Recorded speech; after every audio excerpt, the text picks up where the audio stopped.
Our college baseball ranking show is brought to you by Underdog Fantasy. Play their fantasy pick'em for a chance to win 100x in NBA, MLB, MMA, NHL, golf, and more. Sign up today at underdogfantasy.com using promo code TCESGPN to get a 100% deposit match.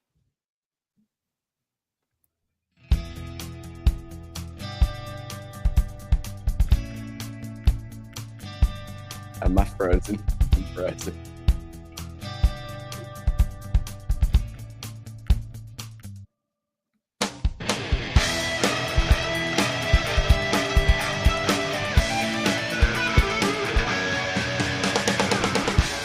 All right, what's going on, everybody? College baseball fans tuning in just now. We're having a little bit of technical difficulties with our guy Matt Grissom, freezing, but we were able to hear his audio still. What's going on? Today, I'm the host who knows we're trying out a brand new idea. And I hate that I have to explain this without Grissom being in the studio. We'll see how fast we can get him back in here. But right now, I'm your acting host, Noah Bieniek, aka 77 from the college baseball experience. Here we go with Grissom back. There we are. So yeah, your picture was frozen. We could still hear you. So like I said at the top, I'm the acting host as of right now for this episode. I'm joined by NCAA Insider's Matt Grissom. You can follow him on Twitter at Grissom on X. And I'm also joined by Johnny Venezia, Johnny VTV with an underscore in front of that on X and Twitter as well. All right, here's the deal. We are 12 weeks into the college baseball season. The idea kind of came to us spur of the moment this weekend, Friday night, no fucking gambling lines, which has pissed us off for probably a month straight now. On Friday nights, the books seem to be like they're waiting for results to finish before they pump out lines, and even so, they're putting them out in the middle of the afternoon or the middle of the morning on Saturday. So we have no way of making content. We're starving to do something. We are just spitting hot takes in our group chat nonstop. And us on the college football experience, college basketball experience, we always view people that only focus on the 3-foot deep pool as TMZ.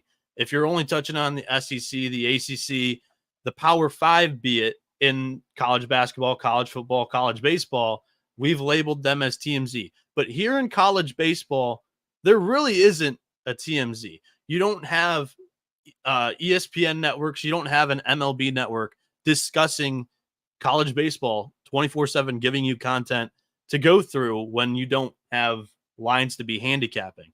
So we're here attempting to be that. We're not going 10 feet deep into the pool. We're hitting the 3 feet deep, but we're going to attempt to give you takes on, nationally relevant games, series, topics. Today, we're going to touch on a couple of the biggest outcomes from Sunday, from the weekend, and we're also going to go over each of our top 8 rankings, whether it be power rankings, whether you think it's their standings as they currently sit. We all have probably a different definition of how we're doing it. I'm going to open up the stage now. We're going to start with Grissom because spontaneous, off the rip, literally probably 45 minutes ago. He's like, I'm ready to do this. We don't even have a name for the show, but Grissom was just like, let's shoot the shit. What's going on, Matt? Well, I'm sulking in our series loss against Kentucky. I have had Kentucky fans in my mentions for the last month, thanks to Q just really not buying into this team.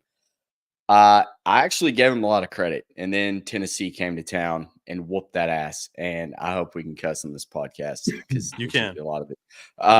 They handled them, and it was tight. I mean, it was I don't think Kentucky was like we're so overrated. They hung with Tennessee, but Tennessee proved to be the better team. Fast forward a couple weeks, and I think Kentucky had dropped another series. Arkansas comes to town. It's during the Kentucky Derby. There were virtually no Kentucky fans behind home plate. Like, that was pathetic. We took care of business with Hagen Smith on the bump Friday and then just completely fell asleep. Our bats didn't wake up at all till like it was too little too late in game 3. Mason Molina, Brady Tygart, who have been, anchors of our starting rotation that we've depended on. They both looked really bad to the point where, like, now it almost looks like, all right, maybe against better teams, our three aces aren't good.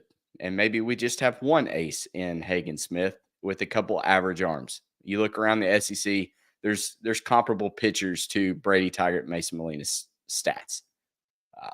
Gabe Gackle came in. He finally got used, but the game was out of hand at that point.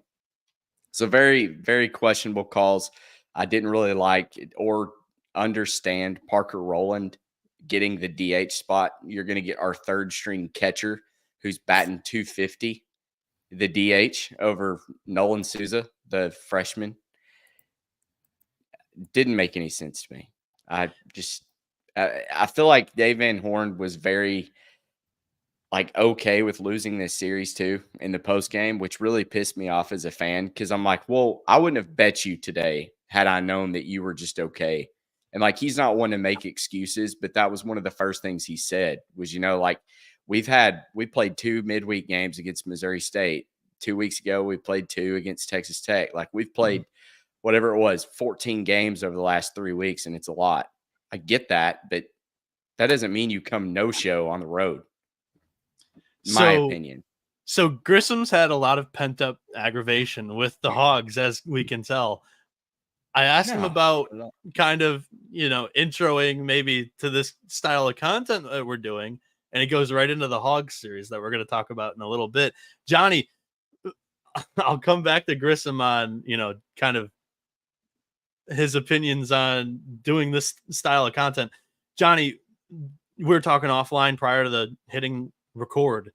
Your opinion on doing this as a group, as content, while we don't really have much betting odds and lines to cover, and how'd your weekend go? It was good. Overall successful. I mean, I lost a few parlays on one legs and a bunch of bullshit with your Arkansas Razorbacks today not doing what they're supposed to be doing.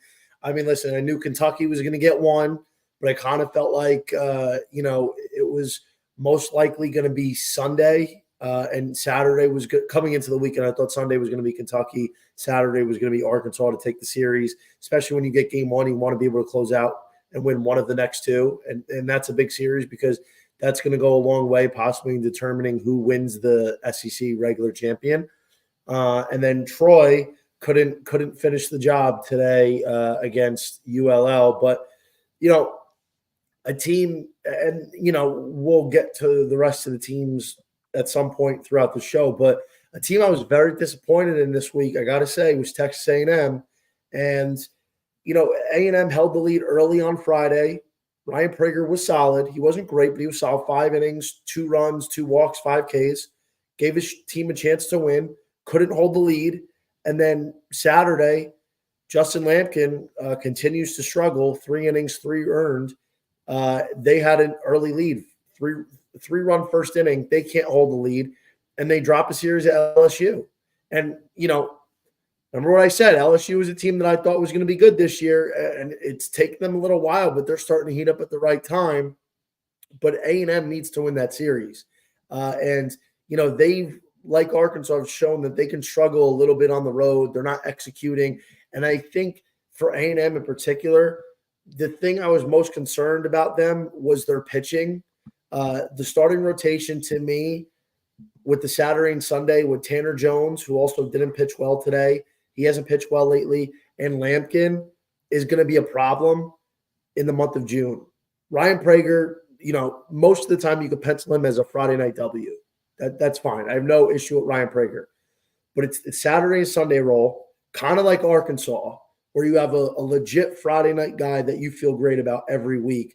And then there's, a lot of variance with the next 2 guys that you're throwing. But A&M has that Arkansas doesn't is problems in the bullpen. And I think the worst part about the Aggies bullpen is you have Chris Cortez and Aschenbeck, who are 2 great relievers. Cortez was nailed today in relief, 4 1/3 scoreless. But for whatever reason, Schlossnagle just fails to use them in a proper way. And you have a couple other good guys like Shane Cedillo is pretty good. Brad Rudis is solid. And then the rest of them are terrible. But what Schlossnagle likes to do in these high leverage game deciding moments, like bases loaded, nobody out, you throw some slapdick freshman in who has 9 innings the whole year instead of throwing in one of his high leverage relievers, which doesn't make sense. And I think it's going to pose a problem come June. And if A&M ultimately doesn't make a deep run, then I think that's one of the big reasons that we can point to why. All right, we're just going completely unorganized today. Like no intros from anybody. Matt and Johnny were ready to go. I must have done a great job off the top. We already hit 2 of the series. Matt took care of Arkansas at Kentucky real quick for us.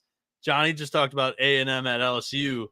I'll highlight the third series that off the rip, the SEC ranked series that really kind of formulated a lot of opinions from this weekend. Vanderbilt got slaughtered by Georgia on the road again. Vanderbilt on the road has been terrible all season long. They, I think, only have 2 wins against teams with winning records on the road. And they were outscored this weekend 35-11 by the Bulldogs, who don't have a great pitching staff. That's been Georgia the entire season long. That was my takeaway here. Charlie Condon ties the BB Core NCAA all-time record. By all time, it's really only 12, 13 years, but holy shit, it feels like that's a hot bat. These baseballs are, a very nice batch. But all of a sudden we are hitting home runs left and right with BB Core bats. It's a very entertaining brand of baseball to watch. I'm not complaining about that at all. However, I'm a little bit salty as well.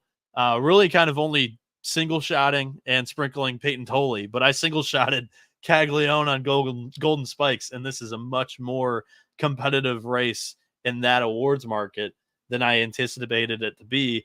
And it's because Charlie Condon, who wasn't even listed for the award when the market came out, is now the runaway favorite with 2 weekends to go in the regular season.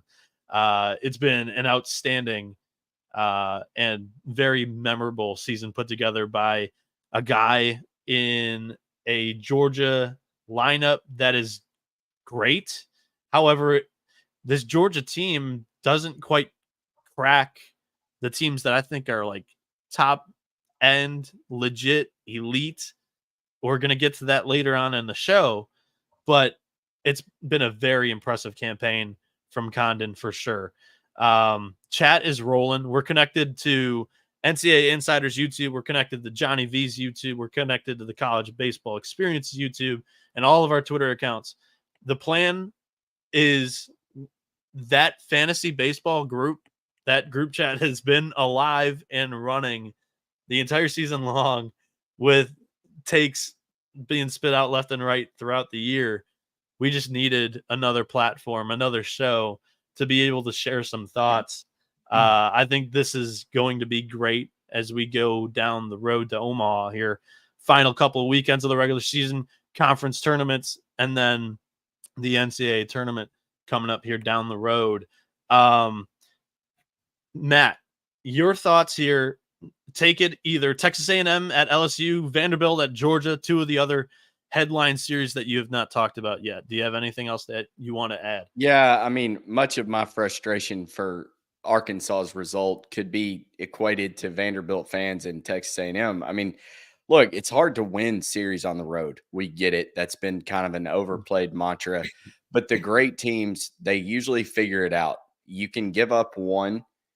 Like A&M, in my opinion, they should not have lost game 1. That should have been Ryan Prager against Gage Jump. That's one that you can get. Yeah, you lose Luke Coleman game. That's fine. But like, and I looked at somebody, I think Josh's comment, any tips on betting college baseball? Yeah, what's always worked for me is try to handicap the series. And based on who you think is going to win the series, bet day to day in that aspect. So like for Arkansas, I truly believed Arkansas was going to win that Kentucky series. Hagen Smith is money, backed him Friday night, big winner. Game 2, that was the one I didn't know. Scale back my unit size. We lost that one. Well, guess what? I still think we're going to win the series, so I loaded up again for Sunday. It didn't happen. So sometimes it works out, sometimes it doesn't. More often than not, if you can handicap and get the series prediction correct, you can win money along the way in doing that. And you look at a team like Georgia, who can really smash the ball. I'm not high on Vanderbilt, thanks to Noah. I'm on the under 17.5 wins for that cash team. today, by the way. Hey, look at you. Thank you. Well, but we talked about that on the preseason Break and Bet show too. And I remember appearing on that too, baby. I never thought that Vanderbilt had the bats to keep up with a team like Georgia. It showed this weekend. And I think that's, you could look at a lot of these teams and say, yeah, they're probably a second tier team for their conference. SEC's got a lot of them. But I think more than, the past few years, we have a smaller team of actual contenders, in my opinion, which we'll get into in our power rankings. Like there's some teams that may make it to Omaha, but I think you've got 4 teams that could win it all. I have a discussion off of this point. I have a discussion that I'd like to have with you guys right now, and I'm going to go to Johnny first for the answer, just to include him in the conversation. You say there's a shallow pool of national championship contenders. Does that help the field of 60 rather than the field of 64? Like, I think it helps the mid-majors of the world, the second-tier high-power conference teams of the world, where you don't have as much sharks in the water taking out the other good competitors, but they don't have 3 under 5 ERA starters in the weekend rotation. They don't have a bullpen that goes 4 arms, 5 arms deep. They don't have a lineup that goes 6 or 7 kids that can hit 10 tanks in a season. Those teams now have a better chance of getting to Omaha. And when you get to Omaha, you have a chance to win the national championship. You go through the same format. You win the pool play double elimination 4-team set. Then you win the best of 3 game series in the super regional. You do the same steps in the College World Series. It's just a bigger stage in Omaha. They've got a shot to do it. Johnny, your thoughts on that exact statement that I just made? Dude, yeah, I mean, that's the thing that I was talking about preseason was I remember, and you guys should remember me saying this a lot, is the word parity. I believe parity was going to be key this year in college baseball. There was going to be no one standout. There was going to be no Wake Forest this year. There's going to be no Tennessee from 2 years ago this year. No LSU. None of that. I felt like, even the best teams are going to be good, but beatable. And I think that's why I had a lot of like Kansas State making the College World Series. I had Coastal making the College World Series because I thought a team like the Coastal Carolina, who's been disgusting, they've been dog shit the last 2 weeks, that was why they were going to be able to make a run, is because there was no Wake Forest or LSU taking everybody out along the way. And I think that helped all these other teams. That helped everybody else. And I felt like this year, if there was a team like a Northeastern that we're really high on that could win, it's possible because there is nobody that's unbeatable. There's nobody that looks invincible.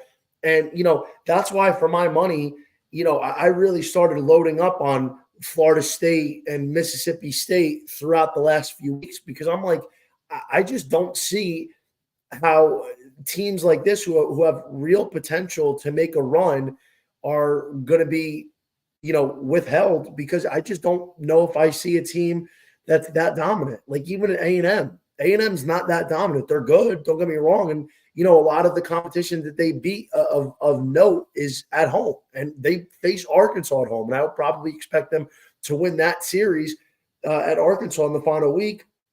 And even Arkansas, they're really good, but they're not unbeatable. Their offense is a huge problem. It's a huge clusterfuck. Last year's offense for Arkansas was 10 times better than what they've put on this year. I just feel like if you're looking at betting a team to win it all, and now with a lot of these odds on these teams have been absolutely crushed, you could still get value on a team like Florida State where they're hovering around 25-1 in certain markets, or Mississippi State. I think 100-1, they're still there at Bet Rivers. There's 80-1 on them, 60-1. The Mississippi State is the team that I would circle big time. I hit them hard again recently and took 100-1 on them the other day, because I really think that if Jurangelo Senja keeps pitching the way he is, he's the X factor of that team. Mississippi State is going to be a team we're going to be talking about playing in late June. Yeah, I remember talking specifically to you, Johnny, in the middle of the season here around weekend 5 or weekend 6. It's the year of the Maroon team. We were talking about Texas A&M kind of being the dark horse top team in the nation. They turned out to be the number 1 team in the last couple of weeks here. Mississippi State and Florida State were coming on, and it turns out like they've just now had like 2 of their best weekends in a row. Florida State 3 weekends ago, Wake Forest, they looked very good. They lost the series, though, because it was at Wake, but then they beat Duke at Duke. They looked very impressive those 2 weekends. And then Mississippi State, these last 2 weekends, Vanderbilt and Bama, they look impressive, too. There's different ways to attack that, too, because you mentioned that you're more ready to unload a clip on a couple of the teams. Me, personally, I'm a little bit passive on it. Like, I'd like to see the draw in the NCAA tournament bracket and look to bet most of these teams that I like game to game. And if there's a really good draw, like everybody talks about Oral Roberts last year being a super Cinderella, they didn't have to play an SEC team to get to Omaha. So they went through the Stillwater Regional where they played Oklahoma State and Dallas Baptist and Washington. And then they played Oregon in the Super Regional, and they get to the College World Series. They didn't play an SEC team. That's not me saying SEC is all high and mighty, but they also didn't play an ACC team during that run. So it's all about the draw. And here's the thing, right? Sorry to cut you off. No, you're good. Here's the thing of that. We're just shooting the shit. We're rambling, dude. When you're betting futures, and I get I don't want to have 10, 15 teams on my portfolio, but this year I learned from my Wake experience last year. Last year, one of my good friends and I, who this is all we do is bet college baseball. We talk about our bets. We had over 50K in equity that we would have won combined on Wake Forest, and we were riding them all season, preseason to the finish line. And when they lost and how they lost with a 2-game lead on LSU in the semifinals, that really hurt. And I had to learn that this year, aside from the fact that I don't think there is that Wake Forest type, the fact is you have to load up because this sport is so chaotic and so much of it depends on the draw, and the draws can go a lot of different ways based on many different scenarios. So the idea is to try and load up your portfolio, especially when you can get teams in the 50, 60 to 1 range and have a bunch of tickets at a low cost that you can get really good numbers on, and you have a lot of different avenues to create equity and make money. So for me this year, I have about 8 or 9 teams in my portfolio. So that way, okay, if a Coastal gets knocked out in the regionals, that's fine. I still have other ways of making money. I have Duke. I just invested on Dallas Baptist because they were 75 to 1. Maybe DBU gets in a good regional and they can move to a super. And then they play a team like, I don't know, DBU plays a team like Florida State, but I have money on Florida State as well. You know what I'm saying? So definitely don't be afraid to add teams. It's kind of hard now because you're not getting as good of numbers. Like the Florida State numbers are gone, not almost gone. Duke's basically gone.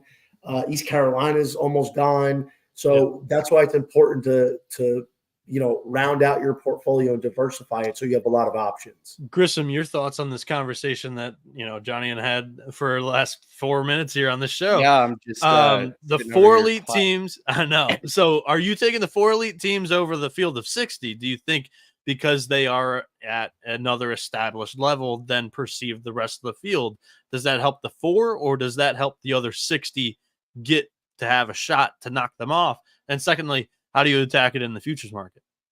I mean, I think you have to hold 2 thoughts in your head at the same time. Yeah, it helps the 4 because I don't think trying to beat one of the elite teams at home as a super regional host, that's going to be tough. Now, regionals, when there's a little bit more parity involved, I feel like it's all going to be luck of the draw.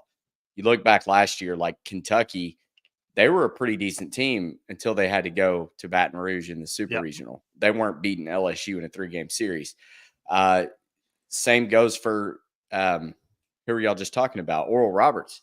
They get through that gauntlet of a regional with a lot of teams that could hit and pitch, but then they get lucky and get to play Oregon instead of Vanderbilt because Vanderbilt just completely shit the bed. So you don't really know what's going to happen. You've got to take regional round separate from the super regional round. But on the flip side, for the for the field of 60, I mean, they have the potential just to really cannibalize each other, where you could get some really good odds on the 3 and 4 seed, depending on the matchup. And that's what I'm so excited about, like with this website, where people can go on and project these matchups. And because I think you'd be surprised. It was like last year, Penn looked really good against they were the 4 seed. They knocked off they knocked off Auburn. They were 1. 10-1 to, I think, to win that regional. That was a fun ticket to sweat. But, if you're also betting the run line or money line game to game, like that's fun. And I feel like this year it's going to be even more of that. So it's going to be good for the dogs, I feel like. And then at the end of it, the cream's going to rise to the top, and it's going to be the same 4 teams, which, I mean, you could say the same case for last year. Yeah, it happens in most season. years. It was the hottest team, which was TCU, and then it was Wake, Florida, and LSU. Yeah, and those were 3 teams that were in the top 8 in the preseason. Yeah, exactly. So I like the point that you made, though. Like, the other 60 are going to cannibalize themselves, and you didn't quite hit to the point that I'm going to make here. That's going to make the to appear in the College World Series market a hell of a lot more enticing this year. We're going to take a break from this conversation. I'm going to talk to you guys about Underdog Fantasy, and we'll jump into our power rankings here, because I think there's going to be plenty of discussion that we'll be able to jump off from team to team during that portion of this show. NBA playoffs are here. Our sponsor over the College Baseball Experience, Underdog Fantasy, wants to make it a lot more interesting. Underdog Fantasy is the easiest place to play fantasy sports. Playing their pick'em game is as simple as selecting higher or lower on player stats like points, rebounds, assists, and so much more. Make entries of all basketball or mix and match across your other favorite sports. You can win up to 100 times your money, and it's a ton of fun. Underdog is available in 30-plus states, including California, Texas, and even Canada. Personally, I was writing nightly articles during the college basketball season, hitting at 62%. When you're winning money, it's a ton of fun. They had these out nightly for college, the College World Series last year. I cannot wait for the NCAA tournament this year. Hopefully they'll expand it a little bit. Underdog is available in 30-plus states, including California, Texas, and Canada. They also just launched their Champions, which is their player-to-player format in Florida. Make sure you sign up with code TCE SGPN, and Underdog will double your first deposit up to $100. That's Underdog Fantasy promo code TCE SGPN. All right, so I think this conversation is going to create a lot of different talking topics as we go 1 through 8. So we're basically giving each other's different ways of deciphering national seed list. Top 8. First off, who wants to go first? Do we have to draw a short straw? Oh, Johnny's volunteering. Here we go. All right, Johnny, before you get to your list, explain to us how you did it. Eye test? Did you go through some resumes? Is it off of recent form? Is it off of, team talent? Is it off of some of their team stats? How did you do it? What are your 8 teams? Let's go 8 through 1. Be ready to defend an opinion or two if Grissom or I stop you. Yeah. Okay. So basically, why I have the rankings the way I have them coming into today is based on what the rankings were coming into this weekend, what I saw eye test wise, results wise. And I feel like that gives us, or me at least, a really good opportunity to defend my ranking system. So number 1, Arkansas and A&M, it's a rare weekend that they both lose. Both have tough road tests, and they lose 2 or 3. So they're both out. We got a new number 1. It's back to the old days of 2022 when the Tennessee Volunteers were running point. I think it's fair to say that the Vols should be number 1 this week. I feel like they've earned it. And I do think I would be fair to say that it's hard to defend anybody else being number one right now. Can I argue you, since you're going? We were going to go 8 through 1, but you're going with number 1. I don't hate it, but I have a different number 1. Clemson. I have Clemson. The reason why I don't have Tennessee, is that the hot take here, or a take? Because I don't think it's hot. Tennessee, in my opinion, coming into the year, Tennessee had one of the weakest SEC schedules. Is that fair to say? And in my opinion, Tennessee's best win is at Kentucky. That's their best win solo. Their best series wins at Kentucky. But can I go through their other series wins? They beat Ole Miss, but they lost one of those 3 games. That was at home. They beat Georgia. They lost one of those 3 games. That was also at Lindsey Nelson. They lost one to Auburn. Auburn's 3 or 4 wins this season was to Tennessee. That was Tennessee on the road. When you hit the road in college sports, you lose. They beat LSU. They beat Kentucky 2-3 on the road. They swept Missouri. That's what you're supposed to do in the SEC. I don't give you a tap on the back for that. They lose 1 of 3 at Florida. To me, that's not tremendous. When we're talking just overall on the road, Tennessee 7-5, non-conference schedule 143. Clemson's non-conference strength of schedule 14th on the road this season. They're 9-4, and they have 2 wins against South Carolina. They have a series win at Duke. They swept Florida State. That's my number 1 team in the country right now. Okay, well, so here's the thing. Clemson and Tennessee are on the same par where they really haven't played anybody. Clemson, they had 2 really good series wins, and it's very disappointing because I would say Duke probably should have won that Clemson series. Duke on that Sunday game had an opportunity, and they were dicking around and didn't get it done. So, yeah, Clemson did win, but that's one where I felt like Duke should have won. And then that Florida State one, I felt like Florida State lost that. Florida State should have swept Clemson instead of the other way around. Florida State blew a 4-run lead on Friday, and they blew a 7-run lead in game 2, and I think like a 6-run lead in game 3. You don't win those games in college baseball when you have a deficit that big. The other team has to lose it. And I think while it goes out as a W, it's a huge – it's exactly a great point. They have lived by being the cardiac Clemson Tigers. That cannot hold up over an entire season into the postseason. You need to be able to come back. That's important. But when you depend on that, then it's a problem. And I think the Florida State series was very lucky. Like on paper, they swept them. Yeah, no, it is because is it Florida not a testament to a deep lineup and a good bullpen though that they're able to stable off a early blow by the opponent and they're able to come back and win? Well, they didn't do it against NC State, which was probably their worst series loss. They lost that 4-0. So and what happened? Didn't happen. They lost to Miami. They sweep Notre Dame. That's what you're supposed to do. I think this Wake Forest series next weekend is going to tell us a lot. Oh, it's going to be so fun. I can't wait. They beat Pitt. They beat Louisville. They actually had to come back on that Friday night game against Louisville that they probably should have lost. They won 12-11. And then they just beat Georgia Tech. Like that's not that impressive. The Wake Forest one is, relatively difficult. Chase Burns Friday night. That one's on the road. But, we're sitting here saying Clemson number 1, and it's not like they have an impossibly difficult schedule. They do have some pretty good wins for sure, but so does Tennessee. And I don't think you can go wrong by saying Clemson's 1. That's your opinion. I feel like that's fair to defend. Their pitching has been really good this year. It's startling and surprising to me how good it's been. I probably would put Clemson as 2. I think you have to make the decision who is better overall, the ACC or the SEC. Yeah, because I think Clemson and Tennessee are the same team in 2 different conferences. I think the SEC is far and away better. It's fair. That's why I feel like Tennessee's got to be number 1. can you pick out a second series win that can match? So like they have the series win at Kentucky.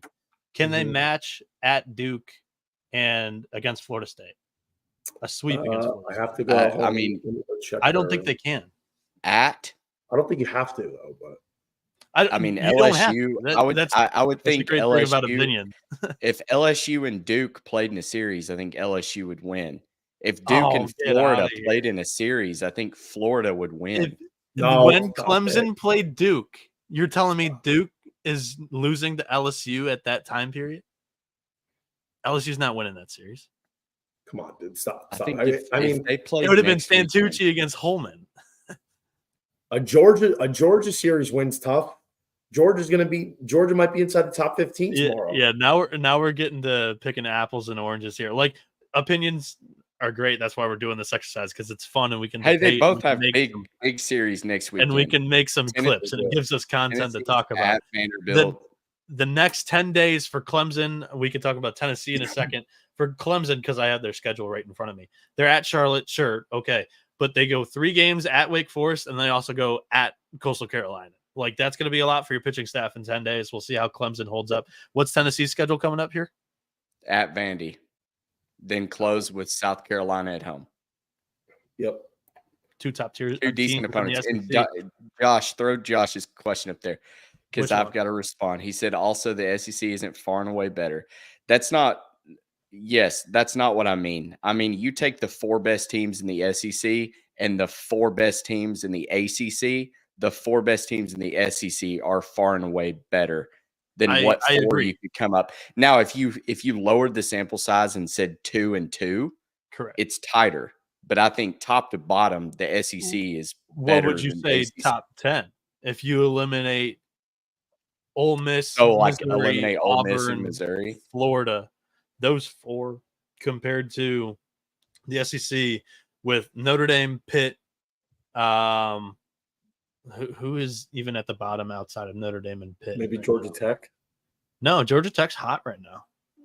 Clemson just stopped it, but to this point, like, they had won 4 series in a row. Okay. Georgia Miami, is BC. Georgia is the 6th best team in the SEC. And they're 5th in the RPI right now. They're probably the 3rd best team in the ACC. Josh Deep, he says Florida State destroyed Florida, but Florida State right now, top 2 team in the ACC. Florida, they're outside of the top 10 currently. Yeah. I think. So that's kind of the point about weeding them out a little bit. But I agree. I think the top tier of the SEC is better than the top tier of the ACC. The ACC catches up if you deepen the sample size or if you shallow it up. That's how I think it goes. Johnny, your number 2 team in your power rankings here. Number 2 team is going to be Clemson. I think Clemson and Tennessee, we talked about it, right on par. 3, because A&M is what? Oh, go. No, because your number 2 team, how did you formulate rankings? I also went with Clemson. How did you decipher your top 8? Based on a combination of eye test and strength of schedule, who they've beaten. I mean, overall, it's kind of like what we just talked about. I think SEC is better. So I think clearly your 1 and 2 are Tennessee and Clemson. Now from there, you just have to decide who, in your opinion, is better and who would win that game. And I think Tennessee would beat Clemson. I agree with how Grissom kind of went with his rankings. I went with eye test. I went with road record. I went with strength of schedule and series wins. All right, Johnny, your 3rd ranked team here, because my number 2 is Tennessee. Okay, so I'm going to go with A&M as the 3rd because A&M's been number 1 for the last few weeks, the last month. They've been ahead of Arkansas, and I do think that A&M should stay ahead of Arkansas, because even though there are problems, in my opinion, in the A&M pitching department, whether that be in the bullpen or the 2nd and 3rd starting members of the staff, their offense is legit. They have the best 1 through 3 in the country, and the rest of their lineup has really, really improved and rounded out. And so I would put them, A&M, 3rd, with Arkansas being 4. All right. I have A&M 3. But I would like to play a little game. Grissom, who do you have 3? I have East Carolina. Wow. All right, we got to talk just about East Carolina now then before I get to my game on Texas A&M.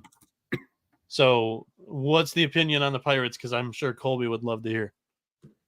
I mean, I know they beat South Florida in a series 2-1. That's not great, but I don't think you can take them down. And I'm stuck in this. Do you put Kentucky 3, A&M 4, Arkansas 5, and then punish East Carolina for winning a series? So I just said, you know what? The A&M Arkansas series is going to decide itself. Let's throw the Pirates in at 3, and then we can rank everybody else after that didn't take care of business this weekend. Colby, who's a freedom rider for the Pirates, is going to hate that I bring this up. But can I talk you out of East Carolina at 3?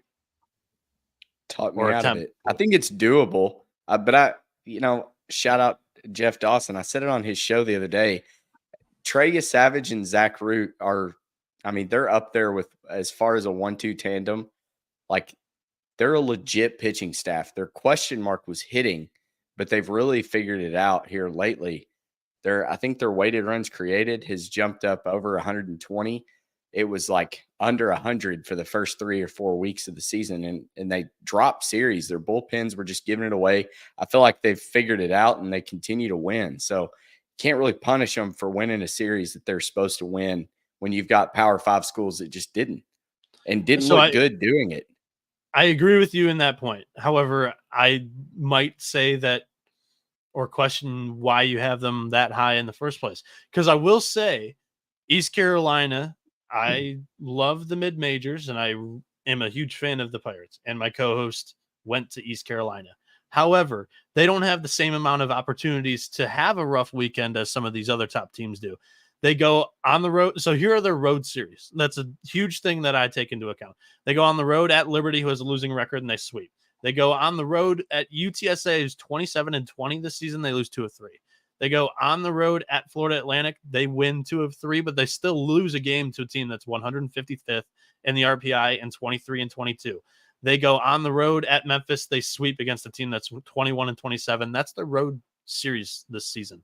The other games that they hit the road are the midweeks, which everybody knows they're the midweeks. They're not top 3 starting pitchers most of the time. So I guess that's my opinion on ECU.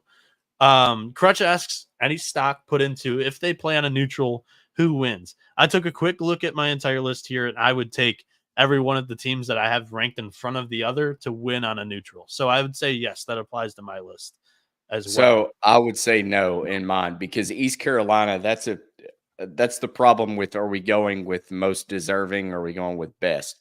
So like East Carolina, like I was saying, you can't.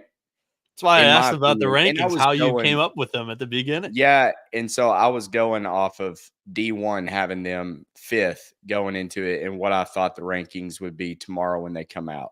So like me personally, I would be of the opinion East Carolina, as much as it would suck to bump them back, based on their strength of schedule, I would have to bump them back.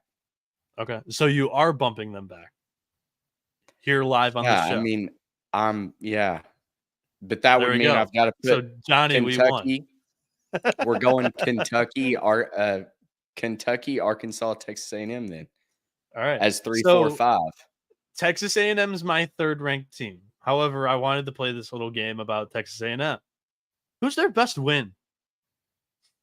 Can I ask you guys A&M's best win this season? Okay, so listen, it's a double-edged sword, because Arkansas and A&M both had the benefit of not playing Tennessee.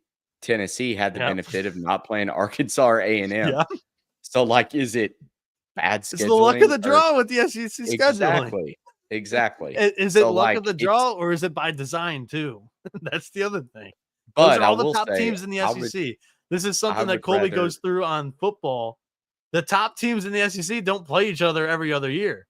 It's like 3 or 4 years difference. We don't get Tennessee, Arkansas every single year.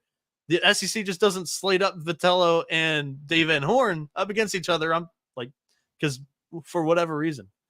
But let me Johnny, I would much rather play Texas A&M right now than Tennessee. I don't know. Like I would say Tennessee wins that game against Texas A&M, but I'm not comfortable saying that. But even Johnny, Tennessee's not that good because their offense is number one team. Even Tennessee's not that good. Let me explain why. Their offense is elite. Their offense might be better than the 2022 version, but their pitching is not that good. No, their pitch. Like when you consider what their pitching was 2 years ago, where they had 4 legitimate number 1 starters, 4 guys that could have been an ace on almost any team in the country. It's miles away from where it is now. They're throwing Chris Stamos on Friday nights. AJ Russell, I don't know when he's coming back. He's been hurt. AJ Causey's been okay. He's been pulled out of the rotation basically. Drew Beam's not the same guy that he was 2 years ago, even last year. So their pitching is significantly worse. Excuse me. Causey and Stamos are piggybacking each other. Stamos is the opener, then Causey. Yeah, but that's not a Chase Burns. That's not a Chase Dollander. It's not a Blade Tidwell. Allow him to talk shit on the Vols for a second. A lot of people I'm giving an honest point. Like Tennessee's problem is going to be the lack of pitching, consistent pitching when they don't have a lack of pitching. They don't have the top 3 that a lot of people team. Their supposed ace hasn't pitched like it this year. Drew Beam's been solid, but he hasn't been great. He hasn't been every time out there. He's nails. He's given his team a chance to win. There's been a lot of games where he's just been a complete no-show. I think their supposed ace is hurt right now. All right, top number 4. Everybody read off their third-ranked team. We're pinched on time for a little bit at the end of the show. I got to get out here at 11. Number 4 for Johnny. Go ahead. I gave you my 4. I gave you Arkansas as my 4. Arkansas. So in an effort just to speed this up, let me just get the rest of my 8 out here. 5, I'm going 4 is Arkansas. 5's Kentucky. They got the win this weekend in the series. That's an important win, even though they was at home. Every time they get a fucking big series, they're always playing at home. They've never had to go on the road this year for a big series. Luck of the draw. But, they got the win, so I'd slot them at 5. 6, I really like Florida State. 7, East Carolina. And I'd probably, if I'm being 100% honest, I'd probably have to put – I'm going to put my Duke Blue Devils number 8. Okay. I don't have a problem with it.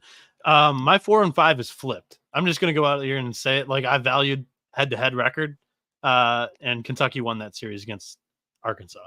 So I know it was at home. That was your point. Yes, they've hosted some of their biggest series of this season. They've lost series on the road that aren't quite as big. That's the knock on Kentucky.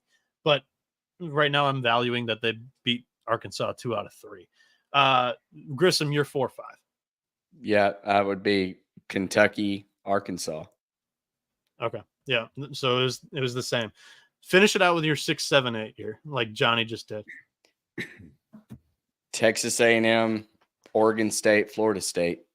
And I think the reason Texas A&M gets put behind Kentucky and Arkansas is you just lost to LSU, who's not ranked, who's proved this season they are not very good. I mean, here 2 weeks ago, they were on the cusp of missing the SEC tournament, and now they have pulled off a big series win over A&M, who, they finally may have shown that they peaked too soon. I don't know. I'm not ready to say A&M's not the best team in college baseball because they were number 3 in hitting and number 4 in pitching. They're a very well-balanced team, but Tennessee is number 7th in pitching and 2 in offense. So, I mean, Tennessee, number 1. From there, the rankings don't matter at this point because in 2 weeks – they're just fun to talk about. Yeah, because in 2 weeks, I think so much is still left to be determined in these 2 series.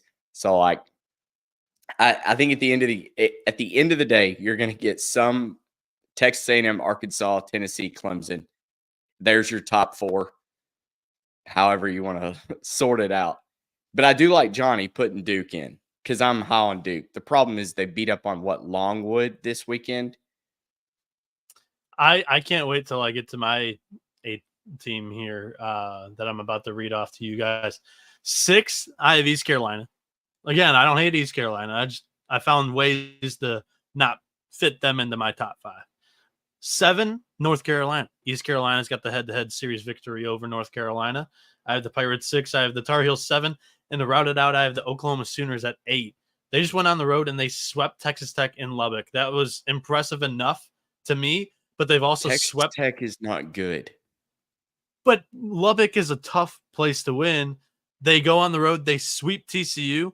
They sweep BYU. They're 14-4 on the road this season. Oklahoma's looked very impressive lately. Yeah, not to be number 8. That's hosting a super regional round. Where do you put them? Babe. Where do you put Lamar swept Oklahoma. Lamar might be legit. That keeps you from being top 10 forever this season. Yeah. Lamar might be legit. I got some news for you. No, Austin Peay's legit. If we're talking about like one of these slapdick mid-major programs, Austin Peay win that series? Austin Peay's legit. Catch that. Oklahoma 8 is ridiculous. You're giving me shit about Clemson versus Tennessee 1. Meanwhile, you got Oklahoma 8 hosting a super regional by that margin. Absolutely no. I probably put Oklahoma's been impressive. They've been a lot better than I thought I'd be. I'm actually surprised. I don't know how they're good this year. I just don't feel like they're any kind of reminiscent of the 2022 team where they had legitimate stars. But I would probably put Oklahoma somewhere inside, I would say, the top 18, 17. I feel like they're really good. Like the team that made a big jump for me this week is going to be Mississippi State. I've got Mississippi State broaching the top 12. Yeah, I do too, for what it's worth. I love Mississippi State this year. So that's gonna about wrap it up for this show. I think this was a tremendous attempt at a first episode of whatever we're going to call this, whatever this is going to end up being when it's all said and done. We have a week to talk about it. We'll be back. Our plan is Friday night, if there's no betting odds, we will be on discussing this type of shit Friday night without betting odds. And we'll for sure be here Sunday night to recap some of the top series bullshit and do whatever we just did. But before we get out of here, I have to plug it. Here on TCE's YouTube, the College Experience, we're beginning a new episode, a new podcast called Stadium Heads. It's featuring Colby Dant, aka Pig Dundee, and Michael Barker, who is College Football Campus Tour. You can find him on Twitter. He's absolutely huge. He went to 93 college football games this season. It's a ridiculous number, but if you follow him on Twitter, you'll believe it with all the content that he's posting.